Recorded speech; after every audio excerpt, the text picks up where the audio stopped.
Perdu au fond des bois ou sur une île paradisiaque, l'habitat écologique n'en finit pas de s'inventer aux quatre coins de la planète. Nombreux sont les pionniers qui cherchent des solutions pour préserver nos ressources naturelles et permettre au plus grand nombre d'accéder à ces nouveaux habitats aux normes écologiques irréprochables et visionnaires. Quand l'architecture devient plus verte, c'est notre monde qui change. Et c'est tout de suite dans Écologie.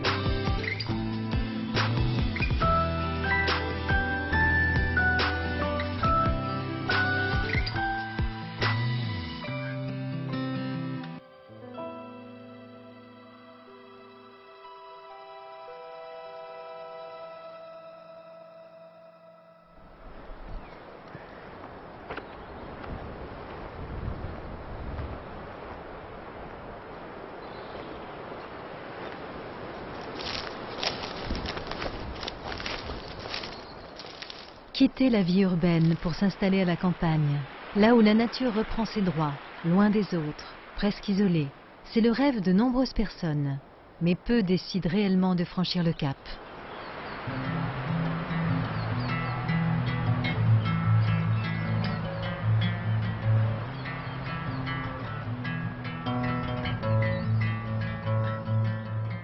C'est pour réaliser ce pari audacieux que Nick Middleton et sa femme Kate ont décidé de quitter le centre de l'Angleterre pour s'installer sur la très prisée île de Skye, au nord-ouest de l'Écosse, soucieux d'y construire un habitat moderne et respectueux de l'environnement.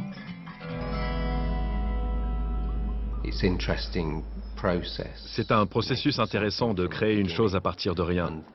Quand on est arrivé, ce paysage était vierge depuis des lustres.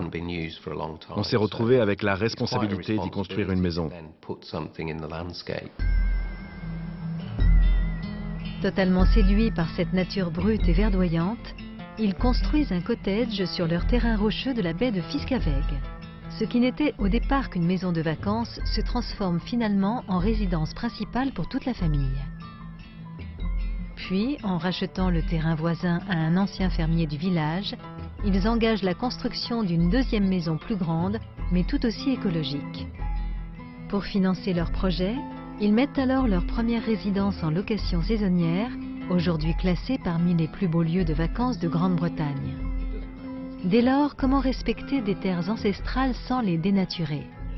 Comment construire écologiquement à l'aide de matériaux simples, tout en misant sur une architecture contemporaine?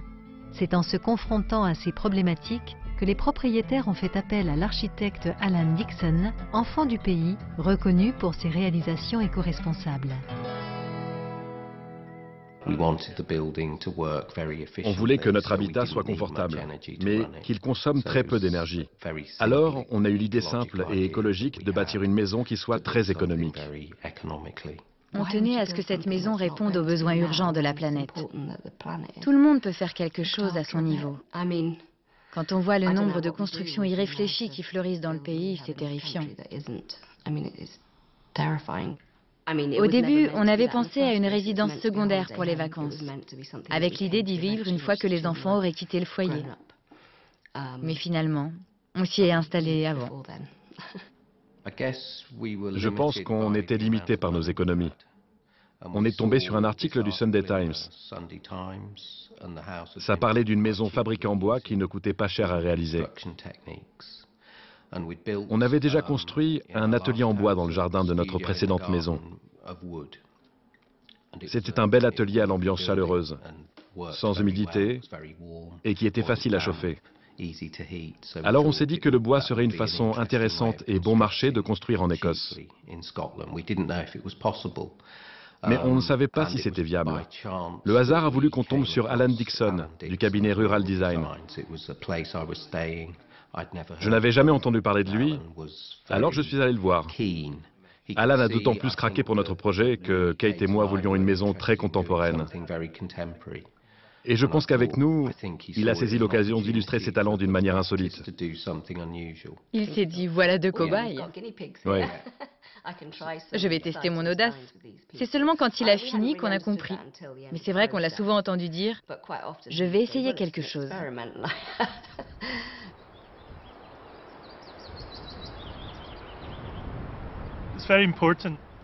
Je trouve ça très important que mes plans répondent aux exigences d'un mode de vie contemporain.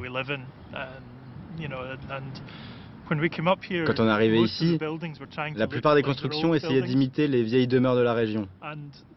Mais comme on a la chance d'avoir des matériaux modernes et de quoi les acheminer par la route, autant exprimer ce qui se fait au XXIe siècle.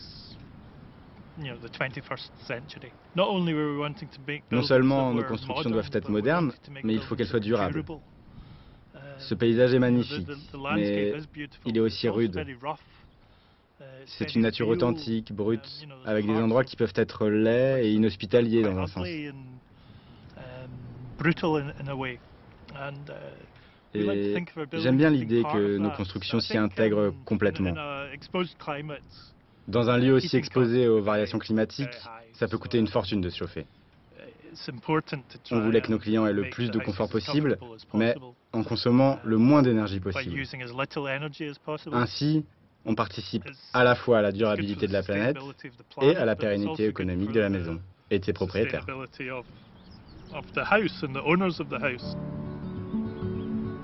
Pour les propriétaires, construire dans un endroit isolé est une vraie responsabilité. Il faut s'adapter obligatoirement à son environnement et à tous les éléments extérieurs. L'approche de l'architecte est assez radicale, tant dans la structure de la maison que dans les matériaux et les couleurs utilisées.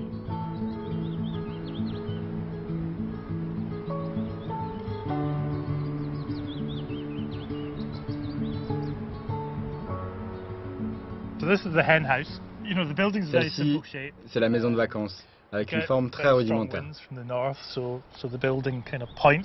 Ici, le vent du nord souffle fort, alors je l'ai orienté face à lui pour protéger la façade tournée vers la mer. La façade est en verre pour pouvoir profiter complètement du panorama. Voici la vue époustouflante qu'on a découverte en arrivant sur le site. Pour nous, il fallait construire là et pas ailleurs, avec une vue plongeante sur la mer en direction du phare qui est là-bas, tout au bout. C'est ce cadre qui inspire la maison. L'idée était presque d'encadrer la vue depuis l'intérieur pour en faire un poster vivant. En surélevant légèrement la maison, elle devient une sorte d'élément extérieur qui serait venu se poster là pour admirer le paysage.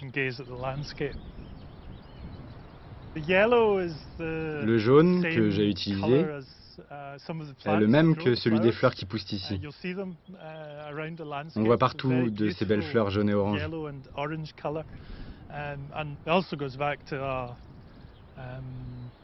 Le balcon m'a été inspiré par Le Corbusier, que j'aime beaucoup, avec ses fameuses unités d'habitation aux loggias colorées.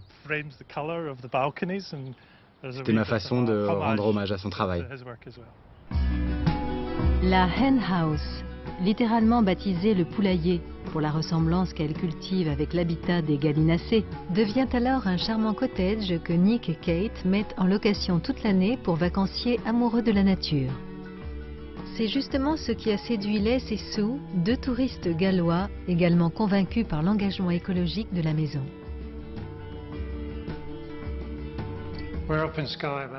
La première fois qu'on est venu à Skye, c'était il y a 2 ans, et on a eu envie d'y revenir.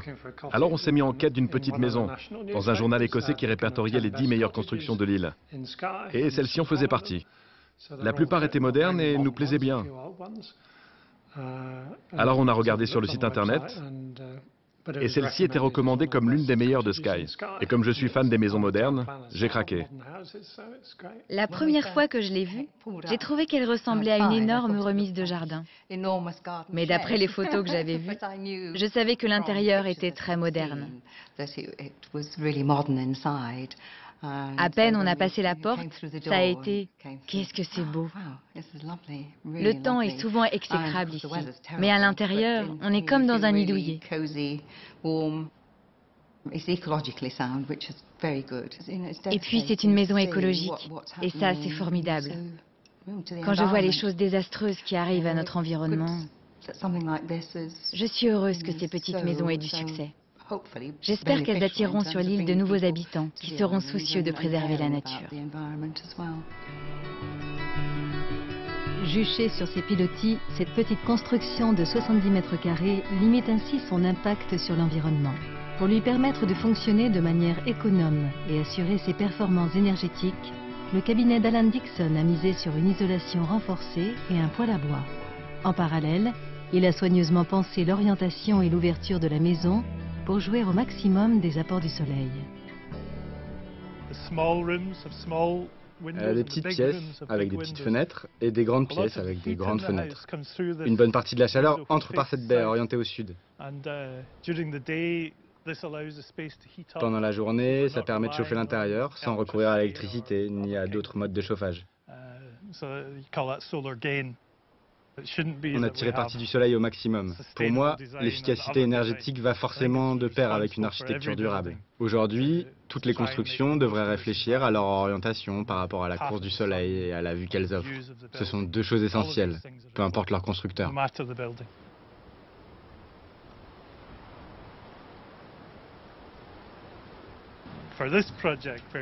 première chose qui s'est imposée dans ce projet, c'était l'emplacement de la maison. Il fallait que son séjour soit orienté de ce côté pour pouvoir profiter de cette vue extraordinaire. Alors on a mis la priorité sur la pièce à vivre. Mais on a tout de suite compris que la maison devait avoir deux niveaux. Chose intéressante, cette maison-ci, qui est une habitation permanente, est ancrée dans le sol, alors que celle-là, qui est une maison de vacances, est surélevée. C'est une chose que j'ai réalisée seulement une fois les plans terminés. Je me demande maintenant jusqu'où j'avais conscience de leurs usages respectifs quand je les ai dessinés. À l'intérieur, Alan applique les mêmes recettes simples et efficaces d'éco-construction. Du bois local pour la structure, une enveloppe renforcée sur toutes les faces de la maison, même le sol, de grandes fenêtres pour profiter du paysage et accentuer ce lien permanent entre intérieur et extérieur. Inspiré par les anciens hangars agricoles de la région, il détourne l'idée de ces bâtiments ruraux en lieu de vie chaleureux. Si ces maisons ont été construites ici, c'est parce qu'elles sont prévues pour durer, tout en restant simples à entretenir. Ce matériau est très intéressant à utiliser et il embellit vraiment la maison. Côté énergie, pas d'outils technologiques de pointe, mais une approche architecturale low-tech où le poêle à bois suffit à chauffer les 150 mètres carrés de la Black House et à fournir l'eau chaude pour toute l'année. On est dans la pièce à vivre, qui se compose de la cuisine et du séjour. Avec le foyer qui est un peu là comme un point de convergence. En hiver, on se chauffe seulement avec ce poêle. Et comme la maison est bien isolée, ça suffit largement. Juste derrière le foyer, il y a une petite chaudière. L'eau passe par le tuyau qui est là. Et quand on fait du feu, ça la chauffe pour toute la maison. Là aussi, ça marche très efficacement, en particulier l'hiver. Quant au réservoir qui permet de stocker l'eau chaude, il est parfaitement isolé pour garder longtemps la chaleur.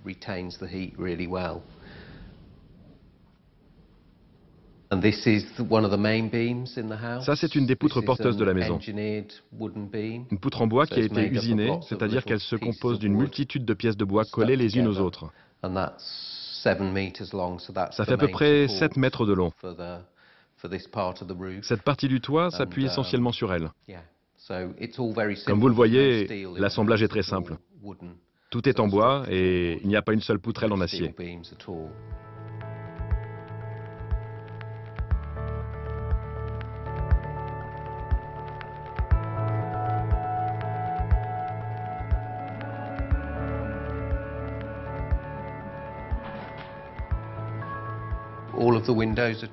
Toutes les fenêtres sont équipées d'un triple vitrage. Ça permet d'avoir une faible valeur U. Comme la surface vitrée est importante, il était essentiel qu'on ait 3 couches de verre pour maintenir la valeur U aussi basse que possible et éviter une déperdition de chaleur. Je dirais que cette maison nous coûte environ 63 € par mois, tout compris, pour se chauffer, pour s'éclairer, tout. C'est donc très très rentable. J'adore aller pêcher, sortir en mer. J'aime observer le temps. C'est toujours passionnant à voir. Et je crois que ça m'a changé. On a des chiens et le fait de les promener nous permet de faire corps avec le paysage et de voir les saisons passer. Pour faire dans le minimalisme, Nick et Kate ont opté pour des matières brutes et bon marché, en associant parpaing en ciment, béton ciré et panneaux de particules en bois pour les murs. Couplés à l'isolation, ils évitent toute déperdition de chaleur. Dans la première maison qu'on a construite avec Alan, il nous a testés. Il voulait voir jusqu'où il pouvait pousser ses idées créatives. En dehors d'ici, je ne crois pas qu'il ait conçu une seule maison où il ait utilisé des panneaux à particules orientées. Avec ce bois, on fabrique surtout des caisses d'emballage. L'un de ses avantages, c'est qu'on peut y fixer tout ce qu'on veut. Et quand vous retirez les vis, ça ne laisse aucune trace de trou. En plus, ça accepte des poids importants et c'est très bon marché. C'est incroyablement résistant, c'est très doux au toucher et sa couleur est chaleureuse. Et quand le soleil tape dessus, c'est magnifique à voir. L'OSB est très esthétique. Ces murs font 320 mm d'épaisseur et le plafond a 450 mm d'isolation. Au sol, il y a 250 mm d'isolation à base d'une mousse isolante très épaisse. Toute la structure extérieure de la maison est donc parfaitement isolée. En complément, une ventilation double flux permet de renouveler l'air intérieur et de gagner quelques degrés supplémentaires en récupérant les calories de l'air pollué, qui lui est expulsé à l'extérieur. Dans toutes les pièces, il y a une prise d'air et des tuyaux d'évacuation. D'un côté, ça souffle de l'air frais, de l'autre, ça évacue l'air confiné. En utilisation normale, on met la ventilation mécanique sur 1. Ça ne consomme pas plus qu'une ampoule de 40 watts. C'est rien pour un système de VMC. Les Allemands, les Norvégiens, les Suédois et les Danois l'utilisent couramment. Mais au Royaume-Uni, on en trouve rarement dans les habitations.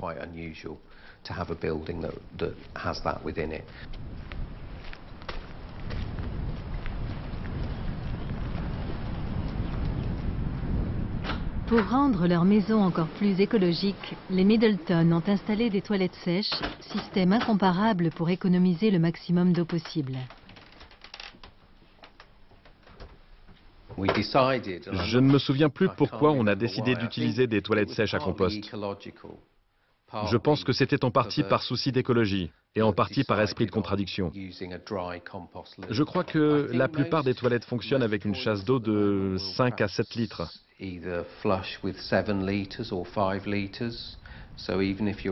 Alors si vous tirez la chasse 10 fois par jour, ça fait entre 50 et 70 litres d'eau. Je vous laisse calculer le gâchis que ça représente au bout d'un an.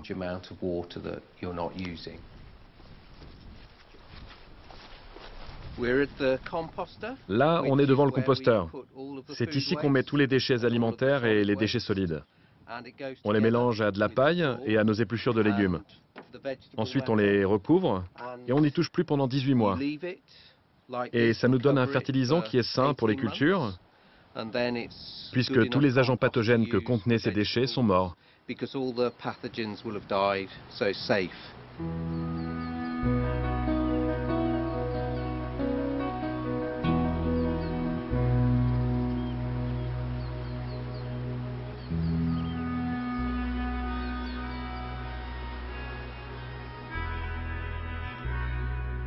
Quand les propriétaires ont décidé de s'établir sur cette île, ils ont emmené avec eux leurs 2 enfants. Si l'aîné a aujourd'hui trouvé refuge à Glasgow, la capitale écossaise, Tilly, la Benjamin, a dû s'adapter à cette nouvelle vie. Notre déménagement ressemblait à une vraie transhumance. Pour les banlieusards qu'on était, c'était complètement nouveau de débarquer ici. Mais ça m'a permis d'avoir tout de suite un cheval et je me suis sentie un peu moins seule parce que j'en avais toujours rêvé. Par contre, j'ai eu beaucoup de mal à me faire à l'école. Vous n'imaginez pas le choc culturel que ça a été. Je n'ai pas fait venir beaucoup d'amis à cause de nos toilettes sèches et compost. Elles auraient trouvé le concept un peu bizarre. Sinon, celles qui sont venues ici ont adoré. Elles ont été surprises de voir qu'on a autant d'espace par rapport à une maison conventionnelle. Chaque fois que je rentre, je suis stupéfaite de voir à quel point elle est spacieuse. En fait, la plupart de mes amies sont d'autant plus envieuses de venir ici que beaucoup de leurs camarades vivent en ville. Je pense que mes parents sont fiers de ce qu'ils ont fait, parce que ça a dû être un cap difficile à passer. Mais je crois qu'ils ont vraiment fait le bon choix. En tout cas, on a vécu une sacrée aventure. Toute la famille a maintenant trouvé son équilibre, à l'image de Kate, qui depuis leur déménagement définitif sur ces terres isolées, se consacre intégralement à sa passion pour la peinture. Je suis contente de me retrouver seule. J'aime la présence des gens, mais j'ai toujours apprécié le calme. Et je sais que si je veux être productive artistiquement, je dois pouvoir me retrouver seule. Je dois pouvoir me tromper et apprendre de mes erreurs. Sinon, je ne peux pas me plonger dans ce que je fais. C'est pour ça que j'aime bien cette sensation d'isolement. Au tout début, j'avais une peur viscérale de cette solitude. Mais aujourd'hui, je n'ai plus d'angoisse. J'accepte volontiers cet isolement. J'en redemande même. C'est fantastique. Je sais que j'ai beaucoup de chance d'avoir autant d'espace et de pouvoir peindre. J'espère que je pourrai faire ça longtemps. Fortement inspirée par son mode de vie plus durable, elle imagine désormais des œuvres d'art écologiques, réalisées à partir des déchets récupérés sur les plages des environs. Je suis effarée de savoir que la mer est pleine de déchets plastiques, qu'on n'arrête pas de la polluer et que sa faune ingère autant de cochonneries. On ne peut pas ne pas être au courant de ce qui se passe. Quand on marche sur la plage et qu'on voit ces déchets, ça me fait toujours un choc. J'ai beau vivre dans un lieu de rêve, je m'aperçois que le monde continue de se remplir de plastique et que j'ai connu ça depuis ma naissance. Je voudrais que mes tableaux écologiques suscitent une réflexion sur ces déchets. Oui, j'aimerais réutiliser ce qui a été utilisé.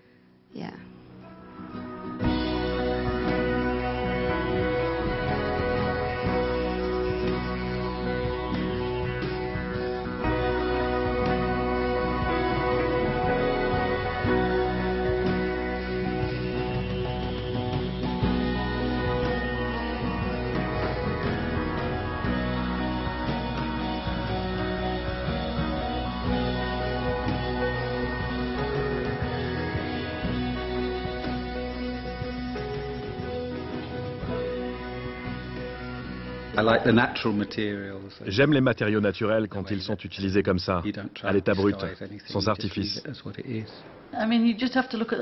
Vous avez vu toute la lumière qu'il y a dans cette pièce, avec ces immenses baies vitrées qui en sont un peu les stars en fait. C'est vraiment un endroit merveilleux où vivre. C'est sincère et authentique, avec de la brique nue et des murs en béton blanc. Moi, je suis sûr qu'on se sent plus chez soi, au milieu de ce paysage, que n'importe quelle personne chez elle. Dans ce pays, les gens sont plus tolérants qu'ailleurs en matière de goût et de désir. S'ils n'aiment pas une chose insolite, ils ne vont pas en faire un foin pour autant.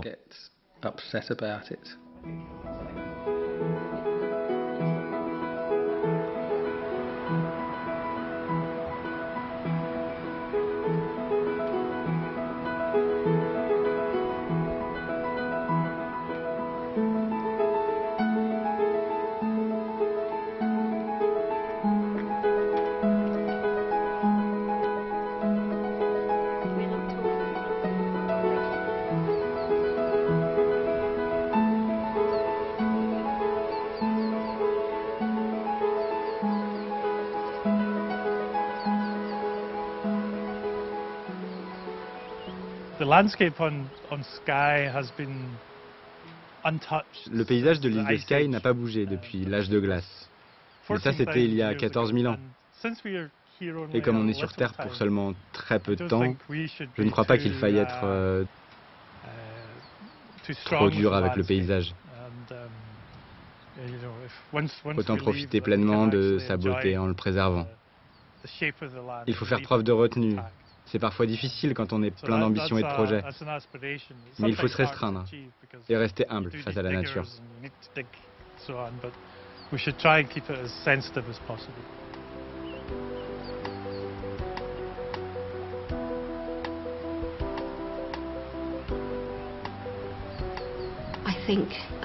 Aujourd'hui, je me sens en harmonie avec cet endroit où il est passionnant de vivre. Notre fils aime nous y rejoindre pour les vacances. Je crois qu'on a bien avancé, non? Oui. On s'y sent chez nous. On s'y est installé et on a des projets pour l'avenir. C'est comme si je ne pensais plus à cette maison, mais plutôt à la vie que je veux y mener. Ce qu'on a fait était un peu risqué. On ne savait pas si ça allait marcher. Pas mal de gens essayent de s'établir ici, mais ils finissent par trouver que c'est un endroit trop difficile à vivre. Pour moi, soit l'île de Skye vous adopte, soit elle vous fiche dehors, comme elle le fait avec beaucoup de monde. En ce qui nous concerne, elle nous a accueillis à bras ouverts, et je trouve ça formidable. Au total, 9 mois de construction ont été nécessaires pour permettre à Nick et Kate de réaliser leur rêve de vie isolé sur l'île de Skye. Simples mais robustes, ces maisons ont en plus l'avantage d'être économiques. Un modèle que les Middleton et Alan Dixon souhaitent d'ores et déjà reproduire pour un nouveau projet de cottage plus petit mais tout aussi écologique.